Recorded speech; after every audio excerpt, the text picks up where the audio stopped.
background, but the thing that I love about him, and he's from Utah, which is kind of weird, but he doesn't act like a Utahn. He acts like a New Yorker, and he talks like one. So you're in for a great treat, so please give a warm round of applause and welcome to Mr. Brandon Allen.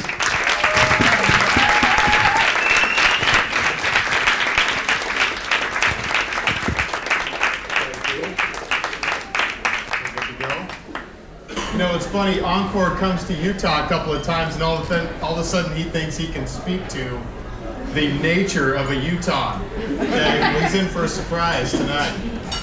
But I'm just really appreciative that Encore has given me the opportunity to speak here for the next 90 minutes. Are we still good for 90 minutes? No? You're getting the wave off. That's not correct. I'm just kidding. I'm not going for 90 minutes. But I've worked with between 50 and 100 chiropractors all over the country in the last 3 years. No one does an event like this for their patients. No one. It's a real testament to Encore and his team and what they do. And so I want to acknowledge that. I mean, this is really a nice setup. So my background is business, and so my challenge was, how do I take business and make something applicable to everyone who's here, whether or not you are a business owner or you are. So I wanted to talk about soul purpose as I think about my own soul purpose. My soul purpose is to help other people bring their soul purpose effectively to the marketplace. Okay? In my opinion, entrepreneurship is the purest form of self-expression of your purpose that you can absolutely have. And so I love talking about that, and I love everything that goes along with that. But today we're going to talk a little bit about time and how it relates to money. And we're going to talk a little bit about productivity, but not so we can do more, but how do we maximize what we're great at and utilize that as a catalyst for value creation. So, but before I get into that, I want to get into my own story of failure as an individual. And it started with college and just getting by and having the wrong habits. When I was in college, I did the absolute minimum that I absolutely could to get by. I'm sure none of you can relate to that, but there's other things in college that are distracting. And so I was distracted by those things. So coming into that, I got my first job in banking and finance, and I was a terrible employee. My personal productivity habits were terrible. I got up about 15 minutes before I had to be to work. I took a 2-minute shower, and I just prayed to God that the commute to work would just be absolutely perfect so I could make it there at least 5 minutes late. Okay? That was how I approached that. Now, if it snowed outside, because it snows in Salt Lake, right? It snows. I would do the tank one scrape right across the front of the windshield, and so I would drive to work just looking through that single bar, driving to work, just hoping that no one came from the periphery because they were going to die. Okay, that was how I started my day. I rushed to work, I hurried, and what I realized is that I wasn't very successful. My boss thought I was a screw up. I was a screw up. I stayed up late too much. I drank too much. All these different things. These things happen. So at some point in time, I decided, what would happen if I changed my habits and how I interacted with my day? And some of you may say these things to yourself, and you don't have to raise your hand, but you may say things like, I'm not a morning person, right? Mornings just aren't my thing. I don't do that. You may say to yourself, I'm just not one of those people that can be on time. That's just not what I do. And those are the things that I used to tell myself. And then I realized it didn't have to be that way. So I decided to change my habits. But the whole reason I'm telling you this is because I think we're led to believe that we have to, when we start out a certain way, that we have to be that way. But the reality is that we can change who we are. You can either have a growth mindset, meaning that, look, who you are today doesn't mean that that's who you are tomorrow. Or you can have a fixed mindset that just says, you know what, I just am who I am. I'm never going to change. I'm never going to be different. That's just who I am, right? And depending on where you're at, it's okay. You can have a growth mindset or a fixed mindset. Just know that growth is possible. So as I share that with you, Now I'm the person who gets up at 5 in the morning. I work out, I do my spiritual disciplines, I do some reading and education and those types of things, and I prepare and plan for my day. My day is very organized in how I approach things, and I stay glued into what the things I can do that create the most value. And that's something that is really a testament to how Encore's built his practice, getting clear on what are those things that I do best, and now how do I get a team around me to support me to do the rest, right? So as we look at what we're going to talk about today, so I gave you some notes, and they're just simple things. Encore called it a workbook, but my goodness, it's just a couple of pages. Some of you guys were like, I'm leaving. He was like, I got a workbook, it's 50 pages. But we're going to talk a little bit about, we have a cash recovery card that we're going to talk about later, because there's two things that really stress us out in our lives. And by a show of hands, who's here because they care about their health a little bit? Just a little bit, okay? Or a lot, okay? Everyone here, right? There's a couple things that really stress us out in our lives. One of them's money, okay? The other thing is time. We never have enough time. If I could just have more time, right? Well, we don't have more time. We can't get more time, okay? So if you look at, where I want to start actually is the second page. And so if you flip over to that, how do we start our day? This is so important, okay? We have people here who are specialists in meditation or yoga or different things like that. I want you to just take a minute and think about, how do you typically start your day? What does your typical day start like? And look, you can write this down now, or you can write it down later.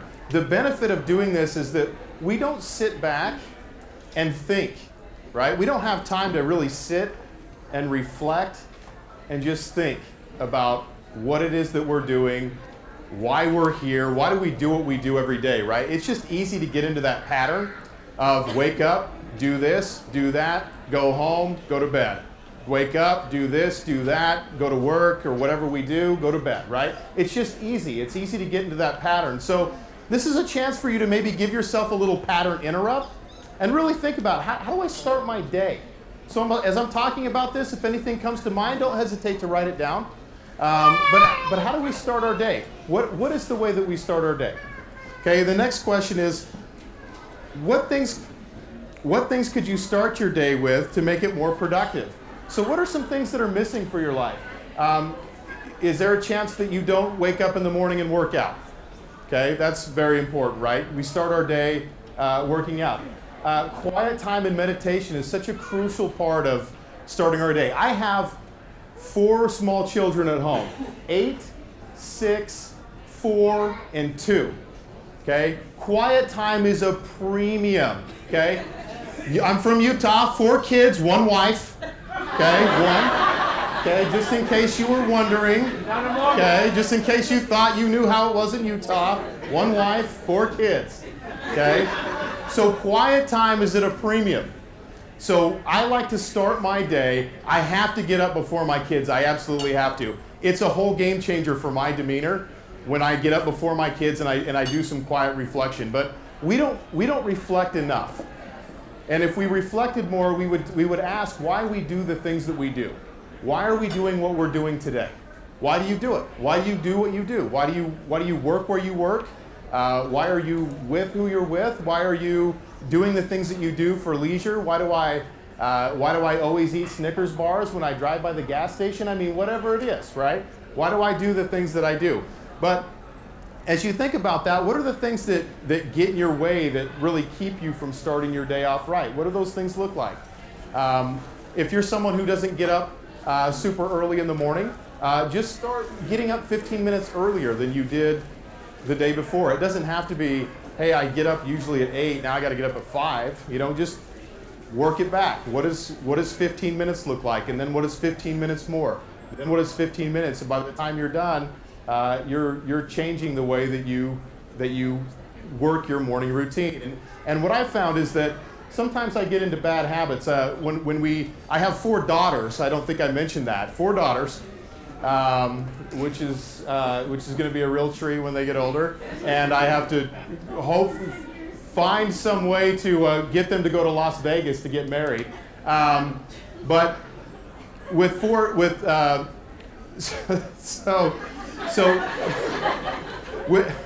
is my wife going to see this? No.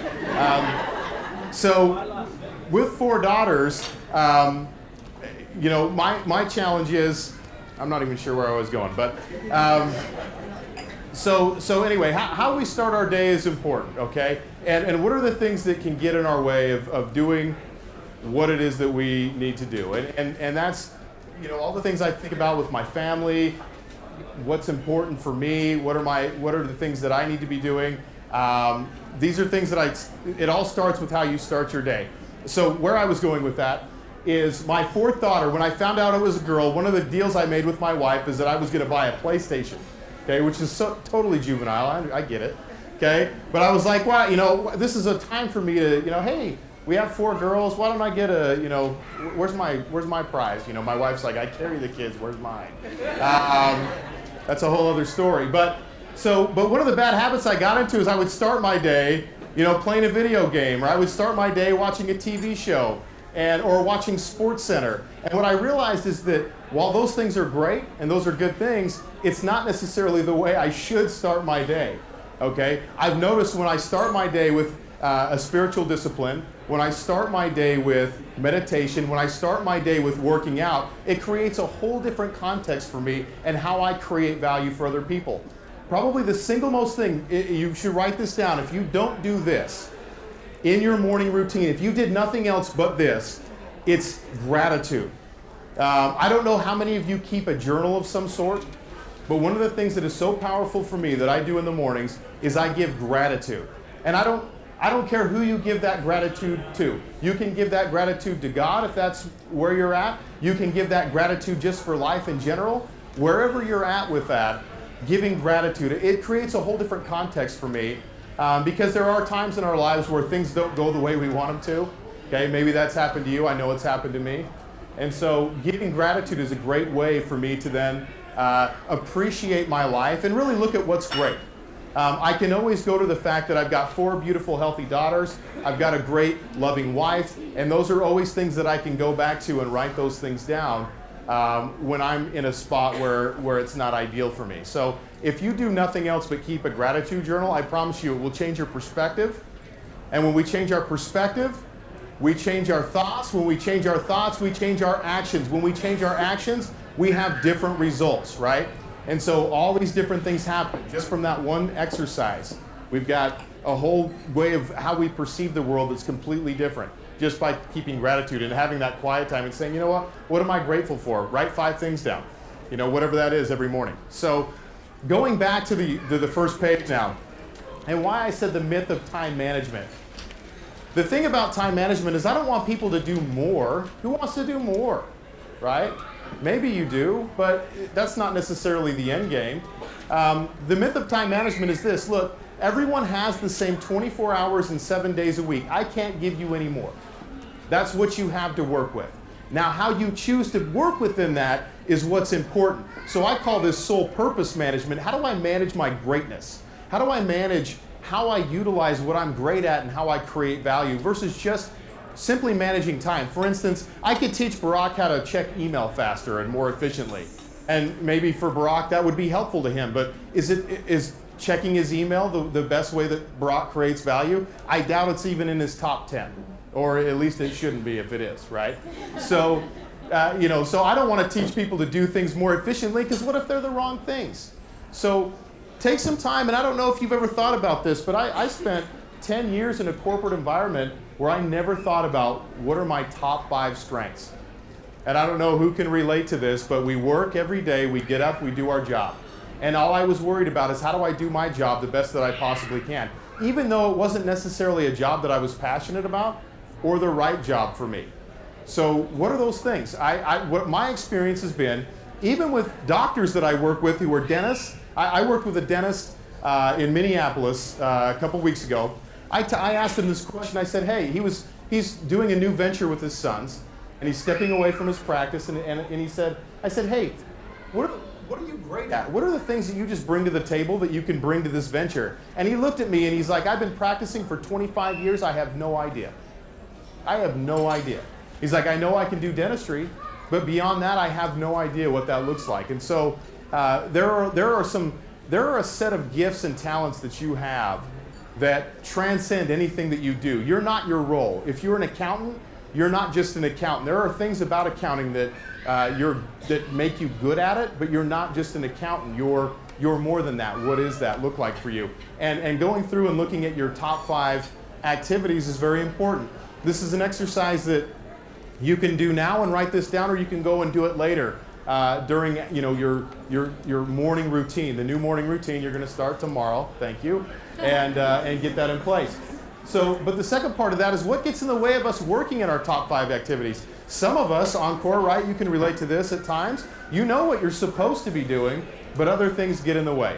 So what are those things that get in our way so that we can realize what our obstacles are so we can do that? Look, if you work in your top 5 activities more often and as much as you possibly can and really set aside the time and space to do that, you're gonna, who thinks that if they understand what they're best at, we'll start with that, right? And you engage in that, who thinks they can create more value doing that? Okay, half of you. That's depressing, okay? A couple more hands shot up because they realized how sad I was. So think about that. So top 5 activities, what does that look like? And like I said, look, these are simple. These are so simple, yet it's so easy to overlook, right? There's a lot of things in our life we know we should do, but we just don't do it. So how can we create different context around that? Values. And when I talk about values, I'm not talking about whether or not you're a moral person or what that looks like, but there are certain things in your life that govern, that you truly care about, and that should govern the decisions that you make as an individual. This is something, when I took a time management course 6 or 7 years ago, understanding my values literally changed my life. One of the things that I recognized that I did a lot was I traveled. And what I realized is that family was very important to me. And the problem with traveling so much was that I was away from my family a ton. And it created a huge incongruency in my own life. So that incongruency then led me to not be present or effective in the moment when I was traveling and working with clients. So if I'm traveling all the time and I'm not with my family, then I'm violating a value that I have, and how do I get more congruent with that? So understanding what my values are, and I give you the opportunity to write down 10 and then narrow that down to 5, but what are your top 5 values? Okay, maybe it's money, okay, it could be. There's nothing wrong with that if that's what it is. God could be something that you value, or spirituality. Could be your family. It could be career success. Maybe career success is your number 1 value. Well, if that's it, then great. I'm going to place everything that I do around being more successful in my career. What are your values? Maybe you value nutrition and eating right. And so I want to make sure that I'm setting that up for my family and helping them to eat right. You know, what is it that you value?